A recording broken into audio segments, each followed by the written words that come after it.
This is the Permaculture Podcast. I'm Scott Mann. Today's question comes from Owen. What does it look like to put a permaculture garden to bed for the winter? When I work through my landscape, I normally use the zone model within permaculture. So I start with those places closest to my house that are going to be the ones that require the most hands-on work. So for this question, that would be my Zone 1 annual vegetable garden. Yes, I have some other perennials and biennials and other plants in there like strawberries, but generally this is where I'm going to be growing mostly my vegetables for the year. And so when it comes to putting this to bed, I'll start by pulling everything that is an annual that will be killed by my first killing frost and put that in my compost pile so that that can have a long time to break down for the following year. I'll then rake back all of the mulch that I have on those beds and go back to my finished compost pile, pull a bunch of that material and layer that over top of the soil underneath that mulch. This is normally the only time that I will be doing a wholesale application of a solid nutrient or fertilizer base to my garden. The rest of the time, I'm usually using some kind of a compost tea or something like that. I don't work my compost in to the soil because I live in areas that have earthworms. Usually I'll just put a few inches on top of the soil, then cover it back again with that mulch, rake that back over top, and allow time over the winter, the earthworms and the action of everything in my garden to help draw those nutrients down into the soil where the roots of my plants will need them. I'll then go back through and add any additional mulch if things are getting thin somewhere, so that I usually try to keep, 3 or 4 inches of a mulch on top, something that's not going to mat down.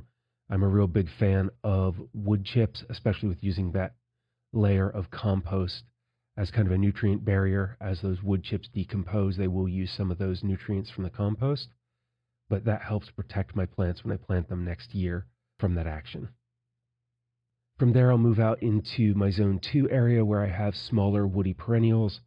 One of the things that I grew quite a few of were currants and blueberries, and I will go through and I will mulch those in to replace anything that has decomposed throughout the year.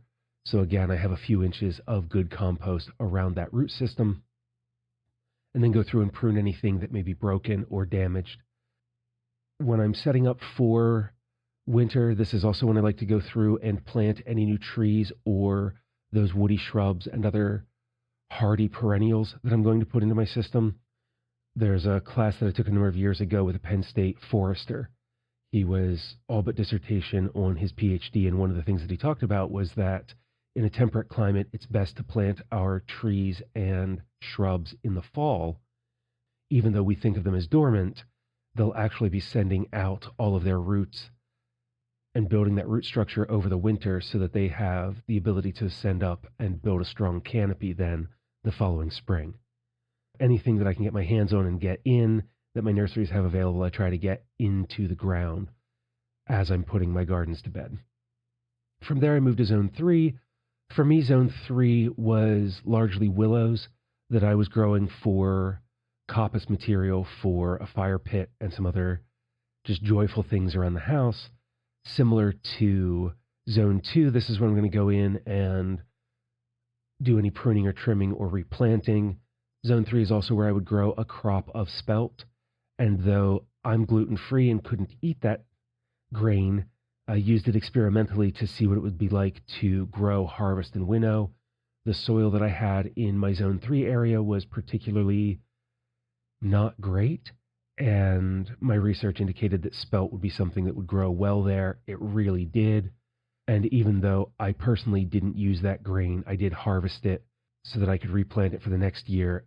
And then I used that spelt straw as a mulch in my garden the following year, so that when I was putting in younger plants back into my Zone 1 vegetable garden, I would have a lighter mulch than those heavier wood chips, which allowed me to protect the soil while still giving something that my plants could push up through.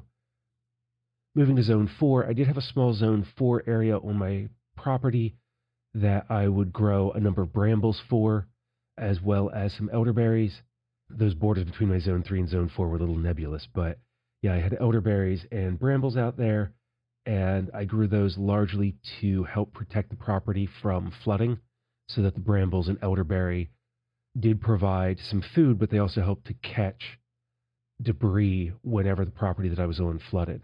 When managing that space is similar to my other non-vegetable garden zones, going through, finding what's damaged, what needs to be replaced, what I want to replant, and then building and growing that out.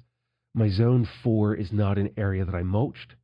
I would just cut the bramble canes or the pieces of the elderberry that were not going to be kept, and I would just place those directly onto the ground in that area.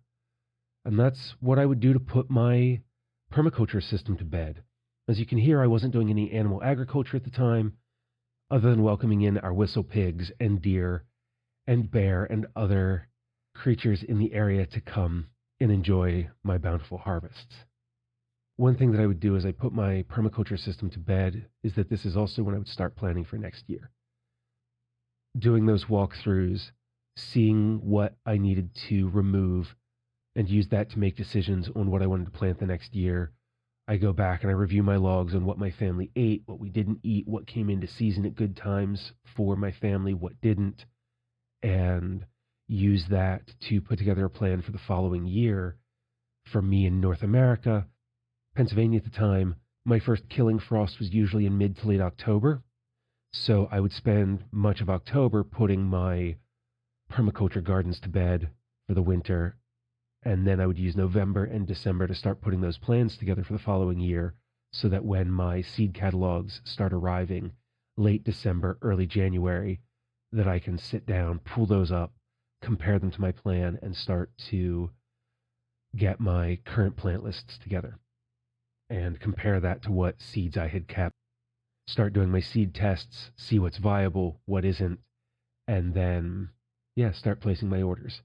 I really like this time of year because from late October, as those beds are put to rest, through to the spring is when I do a lot of my stepping back from the world in order to focus on my family and my plan for the landscape.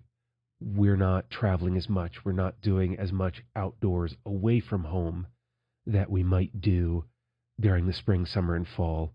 And so it's just this nice period to draw in and work on these different pieces. But those are just my thoughts on how I put a permaculture garden to bed and spend my fall and winter. If yours are any different, I'd love to hear from you. You can email me, show@thepermaculturepodcast.com. Stop by thepermaculturepodcast.com, click on contact, and send me a direct message there. You can also text me, +1 717 827 6266. That's also the number where you can contact me via WhatsApp. Until the next time, as we move into fall here in North America, I wish you all the best in preparing your beds for winter, planting your woody shrubs and trees for next spring, while taking care of Earth, yourself, and each other.